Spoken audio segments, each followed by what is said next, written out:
really don't know where to start, but I wanted people to know my Helene story.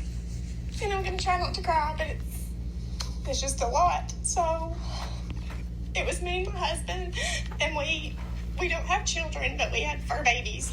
We had 4 border collies and miniature donkeys and sheep that we were watching over. Thursday night, we watched. We thought that it would get bad with the flood. So we moved a lot of our things out of our backyard, and we tried to make a makeshift fence for our animals across the road just in case the water did take part of the fence. We didn't sleep any Thursday night into Friday morning. We were watching. We set alarms and was waking up every hour, taking turns, checking the river just to make sure that we were good. And Friday morning, about 6:30, I told my husband, I said, it's coming up fast. And on our back porch was 10 foot tall. So it was on the second step. And I looked out, and it was pouring the rain, and the wind was blowing. And I saw that it was cutting through our field or our pasture with our animals. So I figured it was a matter of time before it took the fence out. So we started moving our animals across the road in the makeshift fencing. So while we were doing that, we had made go bags to take with us because we thought, like I said, that it would be bad, but we never thought that it would get as bad as it did. So we had made go bags to take to my husband's parents. But we had got those ready and set them by the front door so we could come back and grab those once we got the animals moved.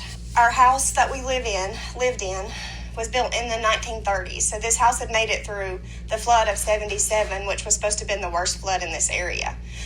When we bought our home 5 years ago, we talked to the lady. That was her home that she had grew up in as a child. She said that there had never been any storm that had damaged the house, that the most water that had ever came up was over the bottom of your shoes, and that was in the basement. So we had no worries when we bought the property that anything like this would ever happen. So our house, even though we were close to the river, we weren't in a flood zone, so we didn't qualify for flood insurance. So the water kept coming through the field, and the water was coming so fast. It was like somebody had just opened a dam and just water was just gushing down our pasture. So then it took out the fence. So I told my husband, I said, we're just going to have to let him go. And this was our babies because me and my husband couldn't have children. So these were like our babies, and we didn't know if we would ever see them again. But we opened the gate and let them go.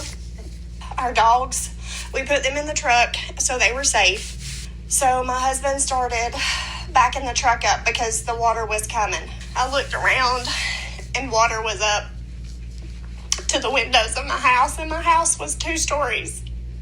So it was in the first level. And I thought I would have enough time to go get our go bags. And I looked, and the go bags were floating. My husband jumped out of the truck and told me just to let him go. That I couldn't fight the water. That we just needed to get to higher ground. So we went and was backing the truck up the driveway. I went back and got in the truck with him. And the water, we had an old store building on our property as well, and 2 barns. And the first barn went, and it knocked it into our old store building, and then that was just devastating. Me and my husband had worked so hard to buy this. We had saved money to pay cash for this house, and we were trying to make it what we wanted. And just to see everything wash away, there was nothing we could do. You couldn't call anybody. The phones weren't working. I really thought we were going to die. The water just kept coming. The truck got stuck in mud, and we couldn't get it backed up anymore. Well, the water was coming, and it was touching. My husband has an F-250, and it was touching the bumper, and the water just kept rising. And I I told him, I said, it's going to take the truck because it was shaking the front of the truck. The water was moving it. And I thought it was just going to take the truck with the donkeys on it. So I told him, I said, we just need to let them go. I had a tractor, and we had moved it the day before across the road. So my husband said, we're not going to lose everything. He said, I'm going to save what I can. So he hooked the truck with the tractor, and he was able to pull with my help. I got in the driver's side and just mashed the gas when he was trying to pull it with the tractor, and got it backed up enough to where the water wasn't going to take the truck. I got out, and I heard a man screaming. And it was just, everything was happening so fast. There was a man hanging in a tree where our fence line used to be. And he had a dog and a cat that was standing on debris. I told my husband, I said, we have to help him. I said, we cannot watch him just die. But the water, I tried wading across, and I was going to tie myself off with a rope that we had in the horse trailer. But the water, it was up over my waist. And the man was screaming for help. And I was looking at him, and he made eye contact with me, and he told me that this is not the way he wanted to die. I told my husband, I said, we have to do something. Me being a nurse, I want to help. And I didn't want to see somebody die, and I didn't want to watch him drown. So, cell phones weren't working. Couldn't get in contact with anybody. So, where we live close to a fire department. So, he ran through the woods, up through the woods, across a 4-lane to the fire department, and beat on the door and told him that there was a man hanging in a tree that needed help. They came down and said, that they didn't have a water rescue team, that they didn't know if they could help him. So there was still debris coming down from Swiatocho. He was trying to move around on the tree that he was hanging on to try to get from the debris hitting him to knock him on down the river. And the debris piled up just enough to where his animals could cross. They walked across the debris and jumped over on the bank. And the fire department had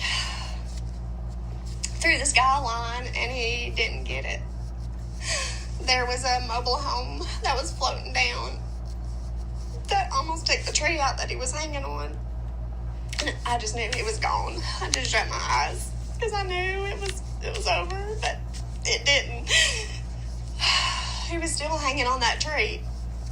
The second attempt that they threw the line, and they got him.